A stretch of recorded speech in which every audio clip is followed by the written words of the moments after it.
E-commerce has great potential.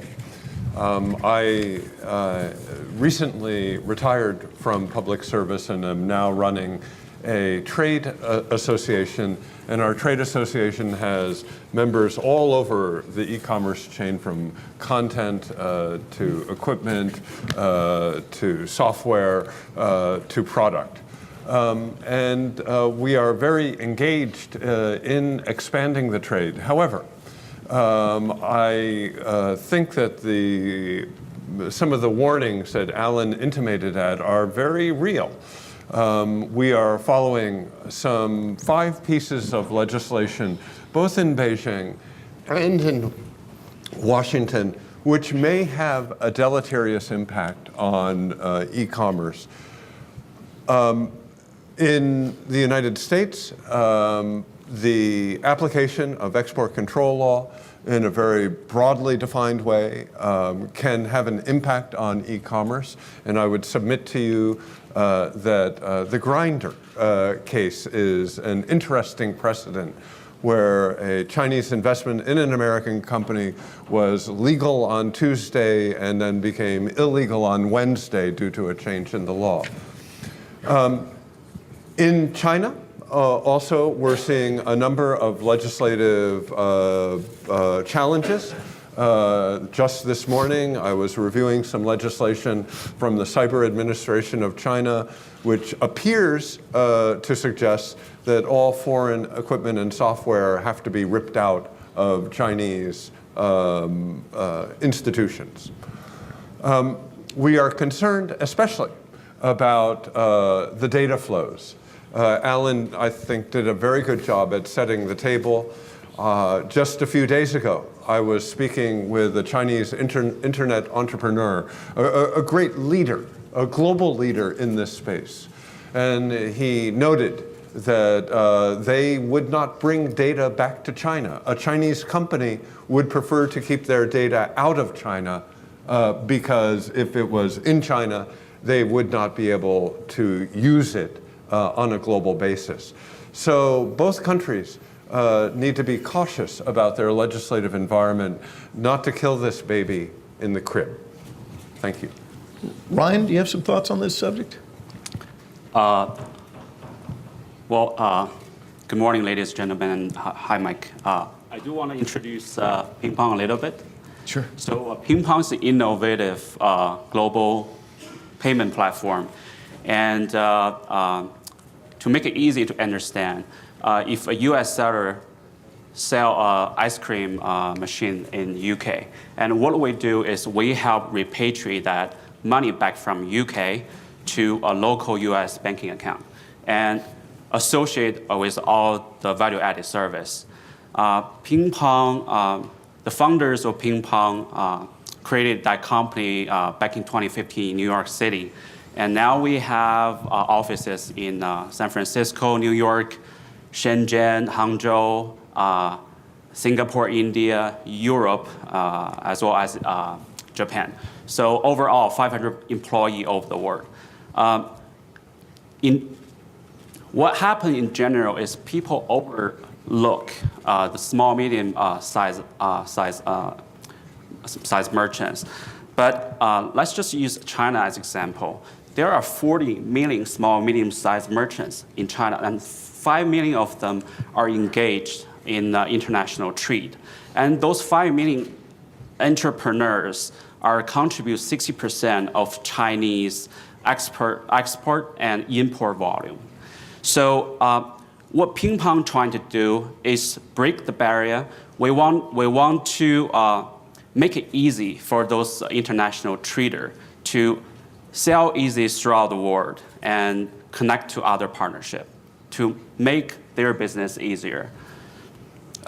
For small, medium, but also the problem is for small, medium-sized merchants, it could be really difficult for them to open a foreign banking account.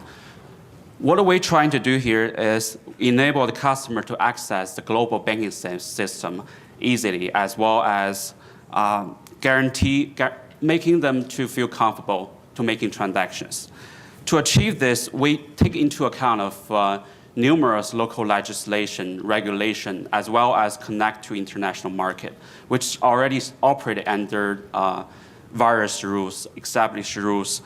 So our goal is to help merchants to having easy access to the international market, as well as selling easy everywhere in the world.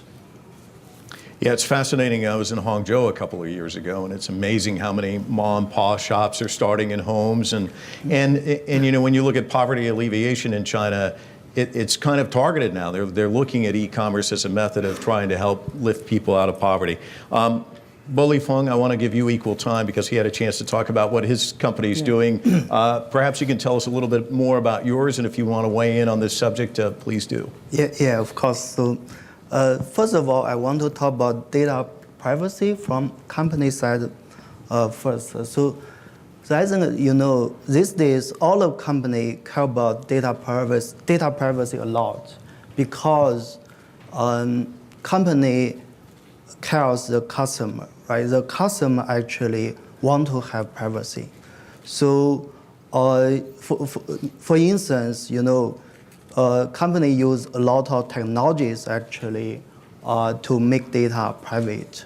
So this is what I feel like, you know, those days all company care about this area. So let me introduce JD.com. So it is my current company. JD.com is a large e-commerce company in China and the biggest Chinese online retailer by revenue.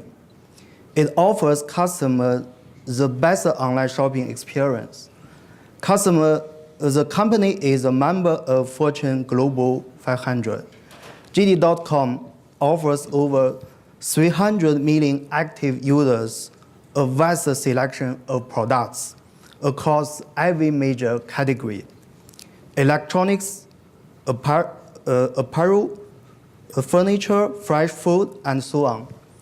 Its cross-border platform enables brands all over the world to sell directly to Chinese consumers, even those that do not have a physical presence in China.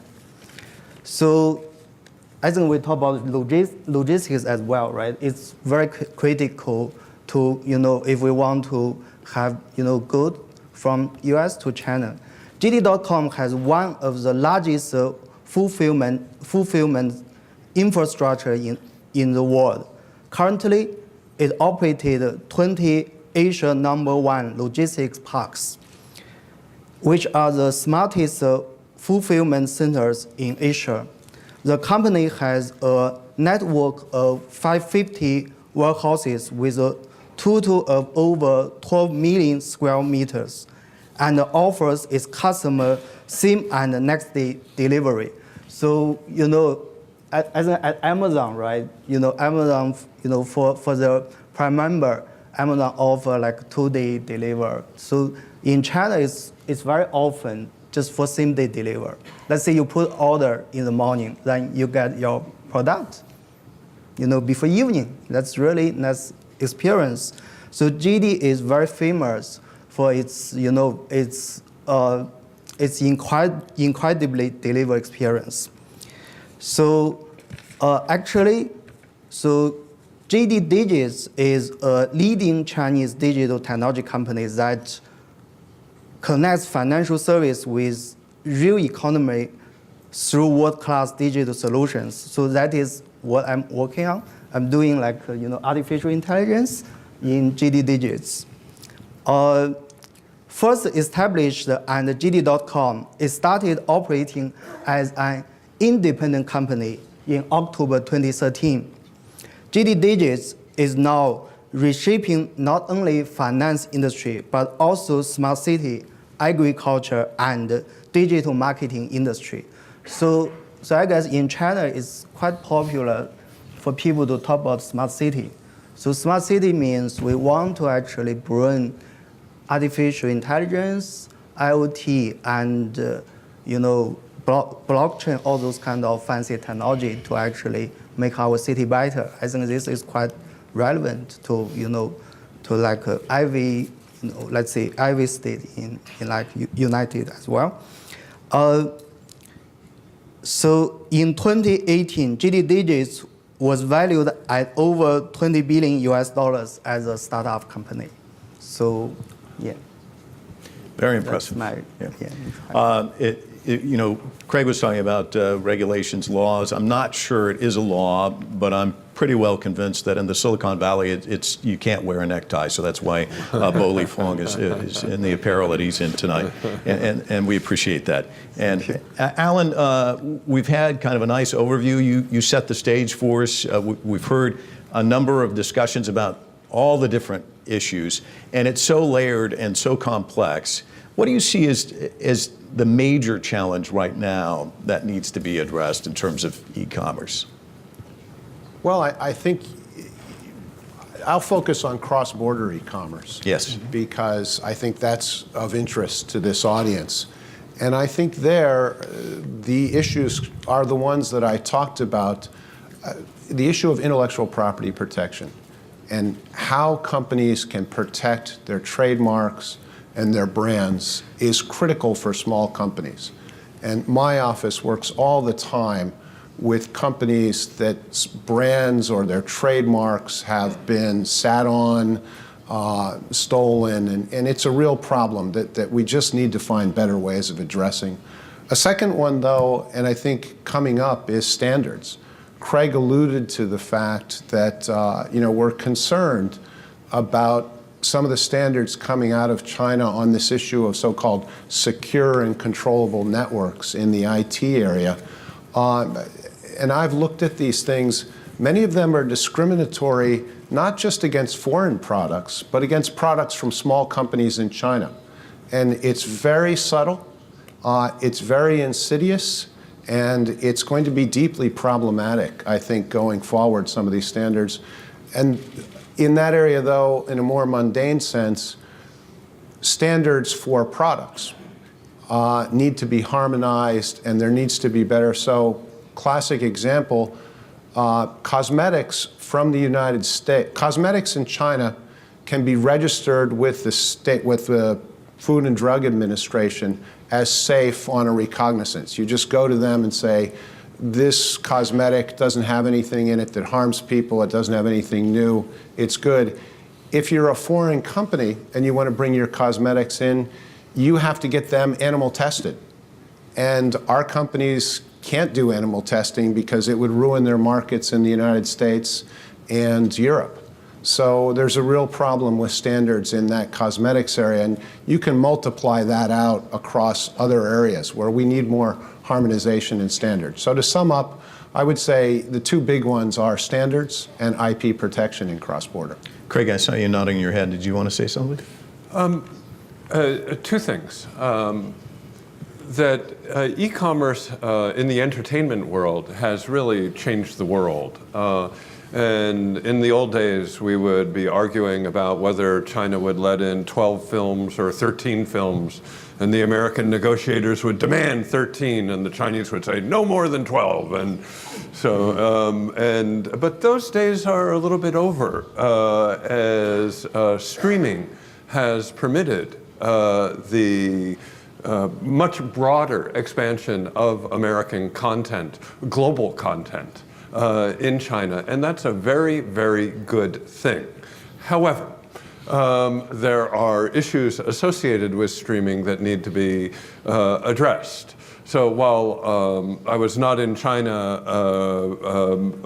this week, I understand that the final episode of the Game of Thrones was withheld from Chinese consumers. So everything but the last episode was withheld due to some of the trade friction. But that's not an issue of censorship per se, but standards associated with how many foreign actors, how much foreign content, what is permitted, what is not permitted. These are issues that need to be looked at carefully. The second thing I would note is e-commerce also has a bit of a dark side. I think we all recognize that. And the amount of counterfeit flowing around the world as a result of e-commerce is expanding significantly. And I think JD.com does a fantastic job at trying to ferret out sellers who are peddling counterfeit content. Alibaba as well. Amazon and eBay are all working hard at this, but it's very difficult. And it is almost certain that the amount of counterfeit product that is flowing out is greater as a result of e-commerce than less. Some of that counterfeit, we just note statistically that approximately 80% of global counterfeit caught at the border is from China. And I think it is reasonable to ask the Chinese government to help us to do a better job at policing that, particularly in medicines, in consumables that can be, and in equipment essential for transportation use, such as aircraft or automotive. We can do a better job at this.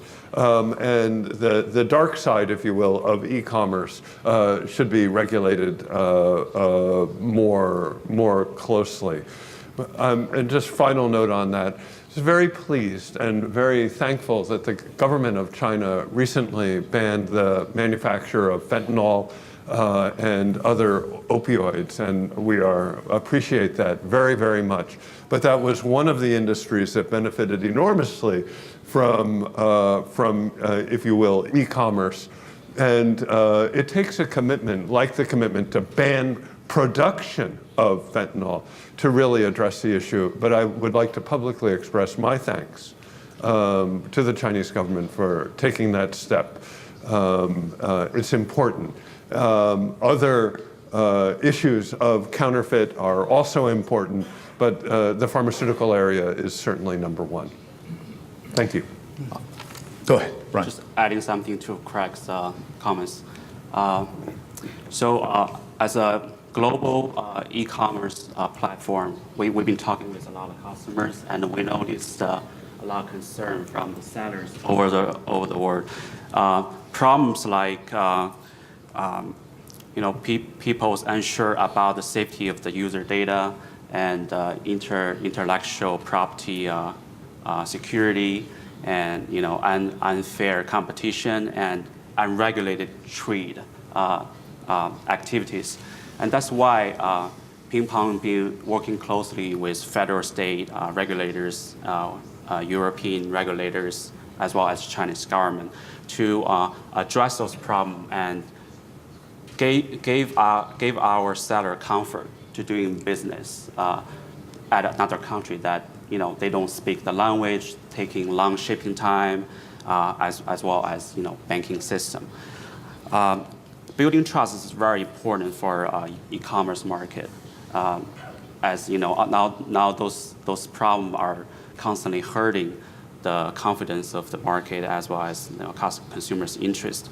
One latest example is EU's GDPR regulation that show us a trend that governments start paying attention and use the regulation to start respond to the customer's drive on regulate how a company use consumer data, as well as gave the consumer right to access their own data, as well as knowing how their data is being used. Talk to us about threading that needle, though, I think, because you make a really interesting point. You've got to deal with the United States government. You've got to deal with Europeans, China. Each one probably has different standards. It's probably not an easy task. Definitely not. So, that is why the sellers need us. To be honest, that's because we try to be the bridge of communication, and we are the one that bring all the parties together and save the trouble for the sellers. They come to us, they don't have to worry about opening a bank account. Selling stuff in EU, you have to deal with the local taxation, you have to do the registration, and then logistics and how to get the money back. We help them solve all that issues. Yeah, that'll keep you up at night. Craig, to your point about Game of Thrones, I don't watch the show, but given the response on social media, China may have actually been doing the viewers a favor, because not everyone was crazy about this finale. Talk to me about connectivity infrastructure obstacles and how that perhaps is slowing the flow of e-commerce. And anyone can take a stab at that question. Connectivity infrastructure. And how might AI change that, perhaps? Connectivities. So yeah, I guess. So yeah, AI is changing e-commerce in many ways, right? So I guess these days, right, people. So if people use e-commerce platform, first of all, people is going to search product. So searching technology help user find a specific product from hundreds of million items. So to do so, we have to use AI algorithm.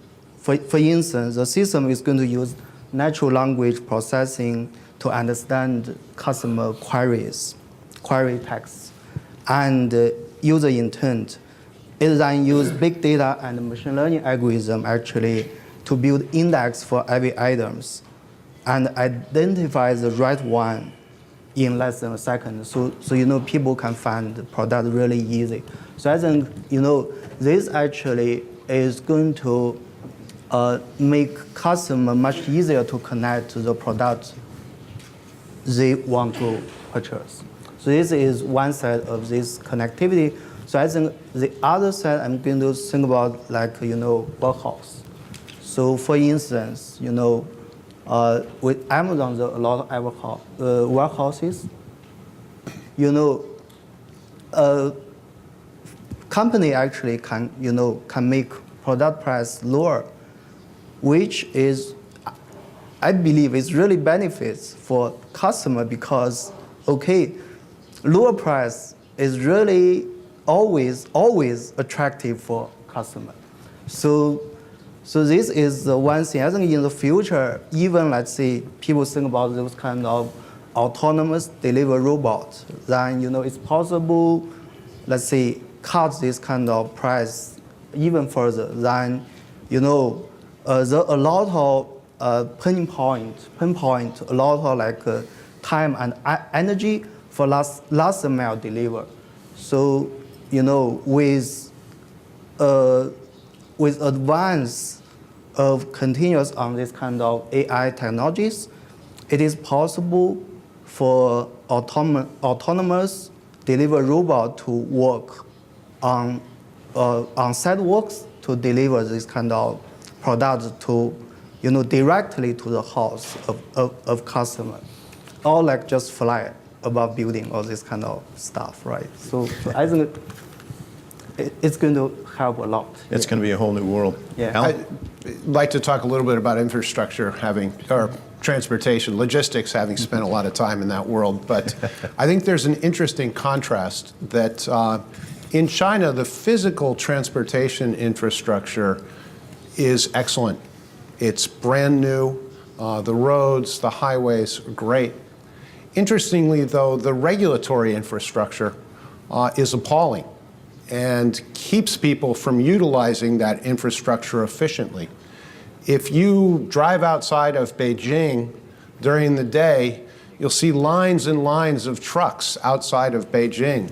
There is no physical reason why those trucks need to be there, but you can't bring a Shanghai or non-Beijing truck into the inner city in Beijing. That's ridiculous.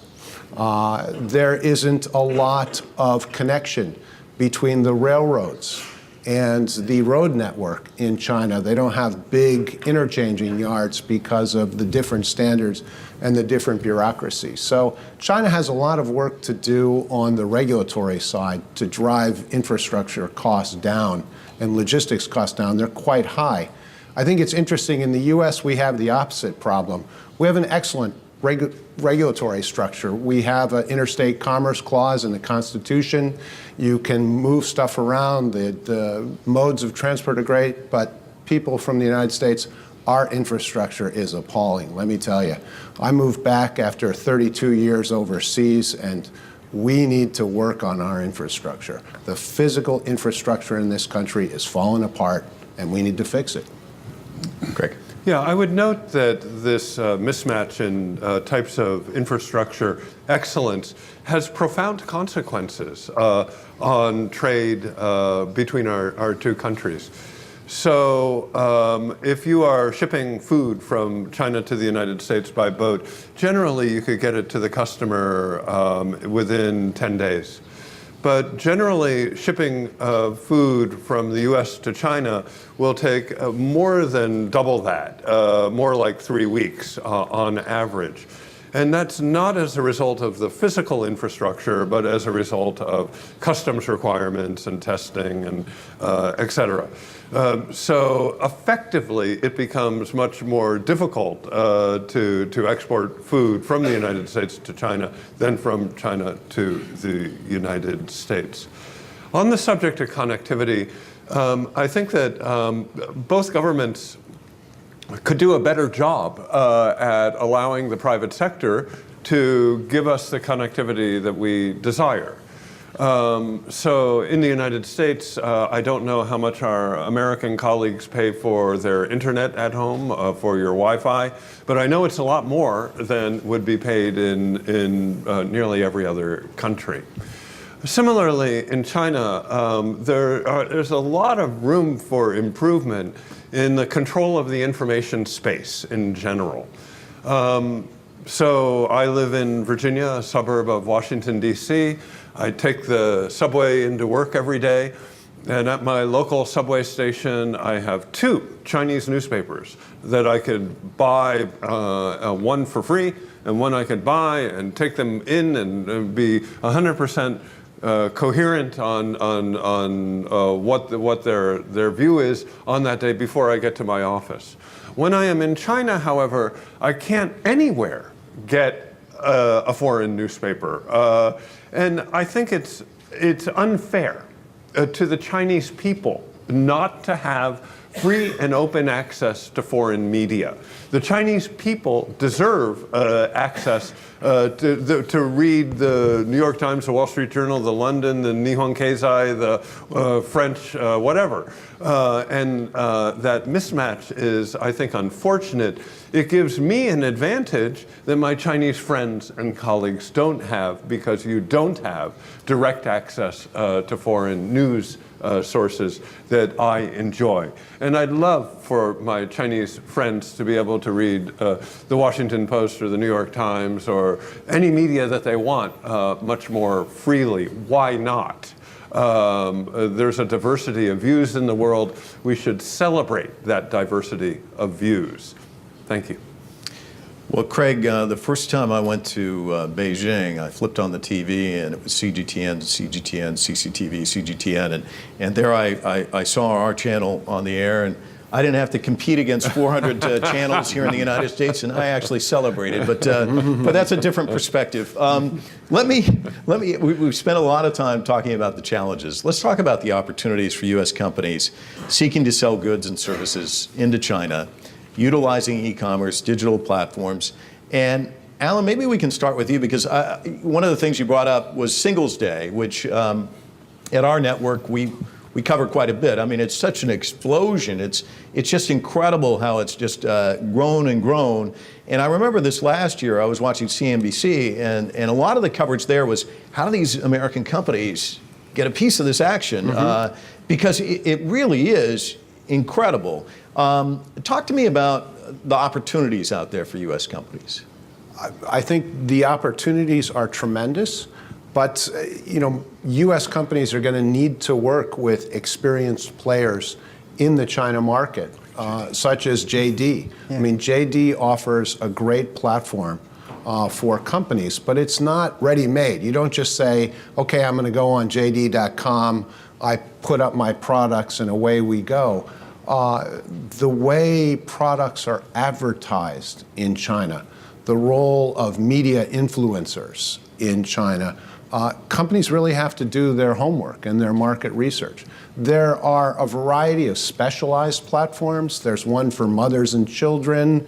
So there's a lot of outlets for U.S. companies in China. and a lot of opportunity, but it's a tough market. There is a lot of noise. There is a lot of competing products. How do you make yourself stand out? And customers is, I think, we were talking, Mr. Bo, they're incredibly demanding, Chinese consumers. I mean, you need to have a network to get it there the same day or the next day. If they order it and you say, oh, I got to ship it from the United States, forget it, game over. They're not going to buy it. So there's lots they can do. My office, if I could put a plug in, U.S. Department of Commerce, we have 6 offices in China. We have a U.S. Export Assistance Centers, over 100. There's one here in Kentucky, I think 2 in Kentucky, 1 in Louisville. I think we have somebody in Lexington. We have got a team that's working on e-commerce, can help U.S. companies thread that needle.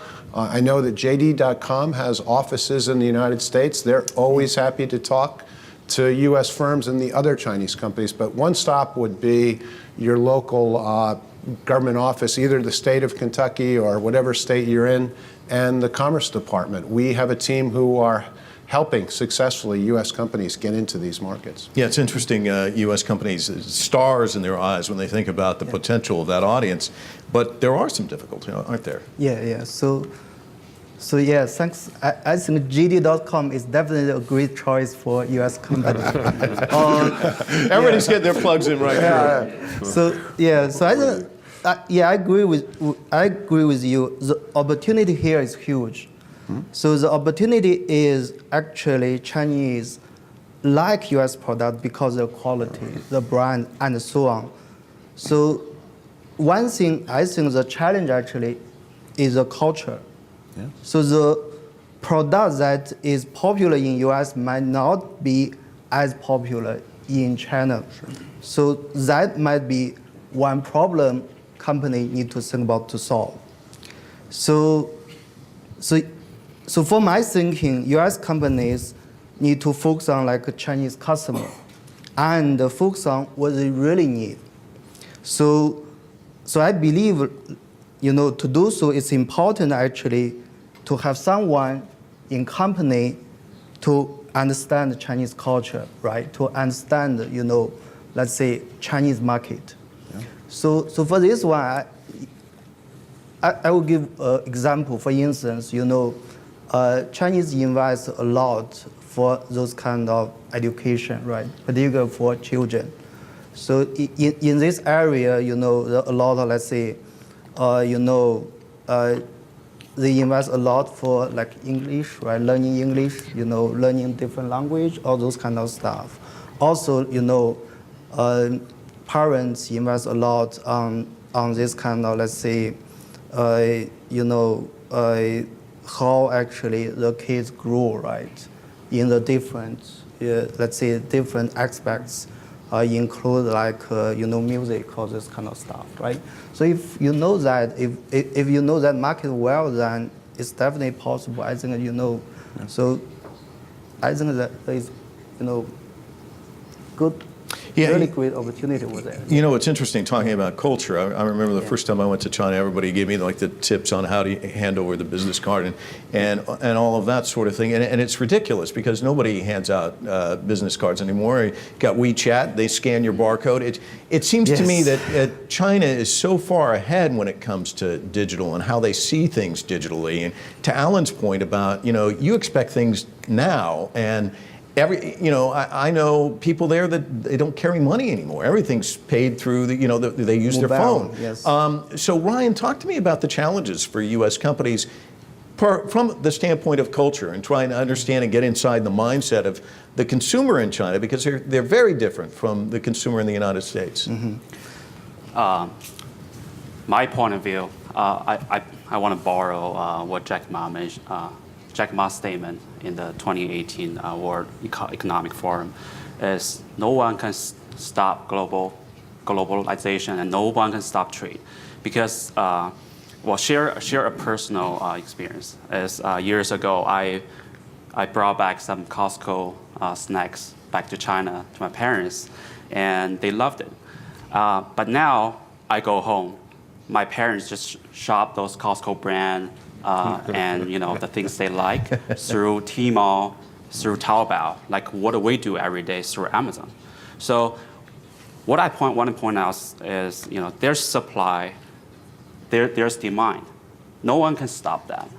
And China and the U.S. represent 70% of the global economy, as well as the e-commerce. The rising of China e-commerce is a win-win game for U.S. company, and gave the U.S. company an opportunity to sell directly to Chinese customer. Why is that? China's middle class expect to reach 630 million by 2022, and 200 million of those mid-class merchants or customers are expected to buy foreign products. So what's made in the U.S. is not limited within the U.S. market. A lot of Chinese middle class, a lot of Chinese people are willing to pay a premium price with better product for what's made in the U.S. So we see that opportunity, and we connect them. Mike, I'd just like to make one more point that for U.S. companies and people who are talking to them is China is so huge. Very often, a better strategy is to go start small with one slice of the market, one focus. It's a very varied country. I mean, we're talking about China as if it's one market, but what the people in Guangdong want and what they buy and what they're interested in, even what they eat, is very different from what the people in Beijing buy and what they eat. So and we have found in my experience that for smaller companies, sort of targeting a smaller market that's more manageable, whether that's a geographic market or a market sector, older people, younger people, middle class and third tier cities, is a much easier way to attack the market. So again, I would just point out that I think encouraging companies not to look at China writ large, 1.4 billion, but some market within China is a better way to approach them.